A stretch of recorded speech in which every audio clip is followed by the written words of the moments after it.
All right, let's get into this story. It's about this moment in a marriage that, it starts off sounding so serious, but it ends up somewhere totally unexpected and honestly pretty adorable.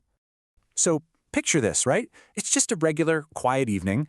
The wife's in the kitchen, probably thinking about something totally normal, like when to turn down the heat on her miso soup, and then, bam, her husband just drops this bombshell out of nowhere. I mean, talk about shattering the calm. Okay, so this big confession, let's get into it. The build-up here is just wow.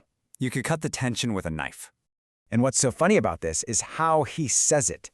He doesn't just, talk. He makes this whole production out of it, like pam paka pam paran, with his arms spread wide. But here's the kicker. His face is dead serious. And that contrast, that's what instantly puts his wife on red alert.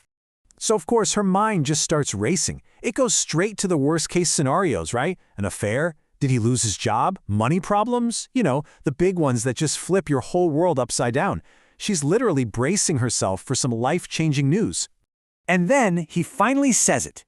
The big confession is he's had an experience so scary he can't go to the bathroom at night. Ha ha ha! All that tension, all that worry, just poof, gone.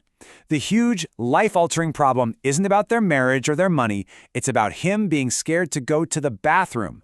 So what's the culprit behind all this drama? Well, it turns out to be something surprisingly small and, well, pretty ordinary. Yep, the source of all this soul-shaking fear, this huge confession, it's just a paperback book. Not a ghost, not some real-life threat, just a book sitting right there on his desk. So what is this book? It's a horror story set in a certain place in the Kinki region of Japan, and this is my favorite part because it just perfectly sums up his personality. He can't help himself. He has to add, almost proudly, that the paperback edition has different content from the hardcover. You gotta love that little nerdy detail right in the middle of his big, scary confession. So that's what this all boils down to. A classic case of unreadable reading. The guy is so genuinely freaked out by this book that he literally cannot bring himself to open it after dark. Okay, so this brings us to the problem-solving part of the night. And trust me, it takes some pretty funny and philosophical turns. And this is really the heart of his problem, isn't it? Here's this grown man caught in a fight between his own curiosity and his fear. He's dying to know what happens next in the story, but he's also totally frozen by it. It's just a perfect, wonderful contradiction. So his wife, who's probably trying her best not to laugh at this point, just offers the most simple, logical solution you could possibly think of. It's such a practical, down-to-earth answer to his super dramatic problem. And what does he do? Oh, this is the best part. He acts like her advice is his own brilliant idea. He's like, yes, I figured it out. The answer is to read it in the bright daytime. Like he's just had this major breakthrough. And I just love that this amazing plan completely throws his nighttime self under the bus, leaving that guy to deal with the fear all on his own.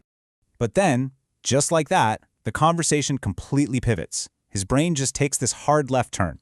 We're not even talking about his scary book anymore. All of a sudden, he's giving this impromptu lecture on...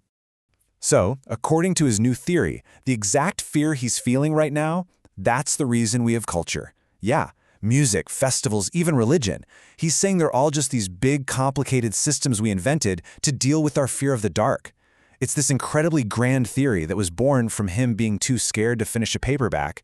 And all of this leads to the last part of the story, which is actually really touching. It's where his wife starts to see a much deeper meaning in this whole kind of ridiculous situation. See, she has this moment of insight. She realizes that her husband, he normally reads really gentle fantasy stuff.